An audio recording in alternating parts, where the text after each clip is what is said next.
अस्सलाम वालेकुम नाज़रीन, मैं हूं एहसन जतवई। आप देख रहे हैं सब न्यूज़। आज हमारे साथ अहम शख्सियत मौजूद हैं, नए मेहमान, और प्रोग्राम हमारे जारी हैं। जैसा मैं पहले भी प्रोग्राम में बातचीत करता हूं कि हमारा प्रोग्राम हर मौजू पे होता है, हर हिस्से होता है।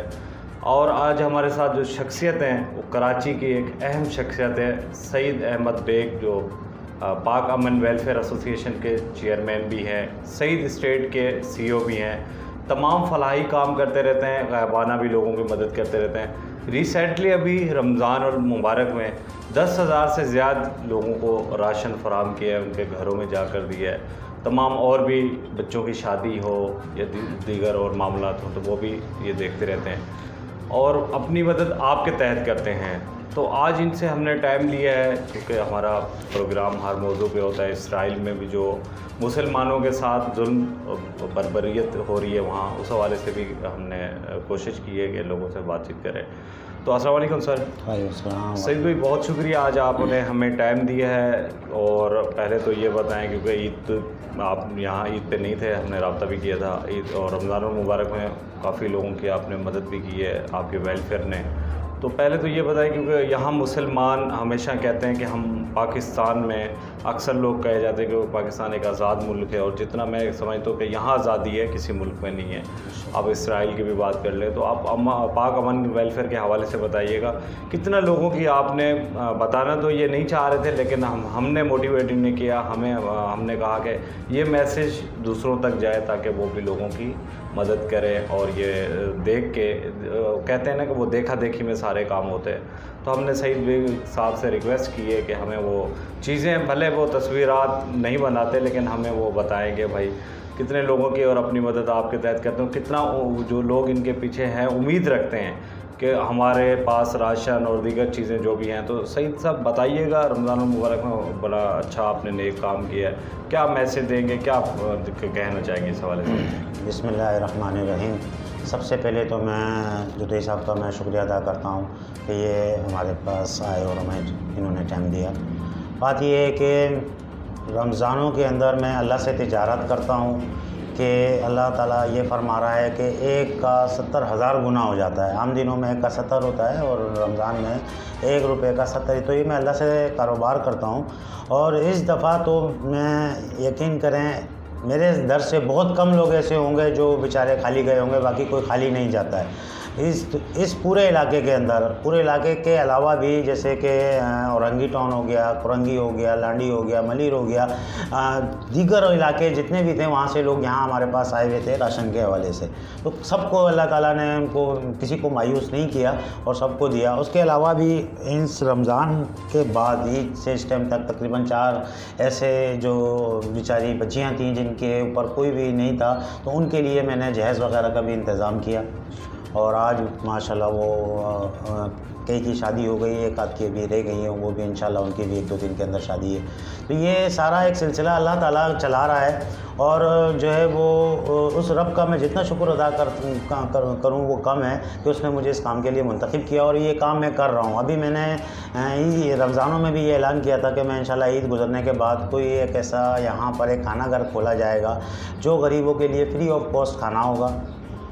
उसके अंदर जो है किसी को कोई एक पाई पैसा नहीं, अपना 2 बंदों का, 4 बंदों का, 8 बंदों का, जितना भी वो चाहे अपने घर के लिए भी लेके जा सकता है फ्री ऑफ कॉस्ट। जितनी मेरी ताकत होगी उस हिसाब से मैं उसको चलाऊँगा और इंशाल्लाह एक के बाद एक दीगर मैं ये इंशाल्लाह ये मैं बोलूँगा। अच्छा सर, इसराइल पे आप बात करते हैं, मुसलमानों पे जो जुल्म हो रहा है, कभी इंडिया हमारे मुसलमानों पे जुल्म करता है, कभी इसराइल, तो ये वाक़यात चलते आ रहे हैं। तो इस पे आप क्या कहना चाहेंगे? क्या देखें, मैं ये कहता हूँ कि ये जुल्म की एक बहुत बड़ी जो है वो इंतहा है जो ये लोग कर रहे हैं। और ये पता नहीं किस किस्म के लोग हैं। अपना अल्लाह का पावर सबसे ज़्यादा है इस टाइम पे। अगर देखा जाए तो इसराइल मेरे ख़्याल से इस चीज़ का गुरूर कर रहा है कि मैं एक सुपर पावर हूँ।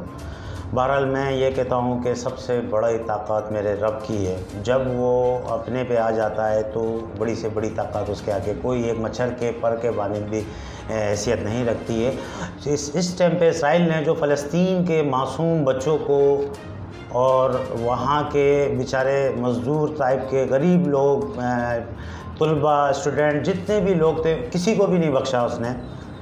और सबके ऊपर उसने बेचारों के घरों को तबाह कर दिया है। वहाँ पर ऐसे लोग हैं जो बेचारे एक कैंप के अंदर रह रहे हैं, वो किस तरह अपनी ज़िंदगी गुजार रहे हैं, इतनी गर्मी के अंदर, इतनी तकलीफ़ के अंदर। पूरा निज़ाम उनका घर सामान तक उनका तबाह हो गया और कोई उनका पुरसाल नहीं है।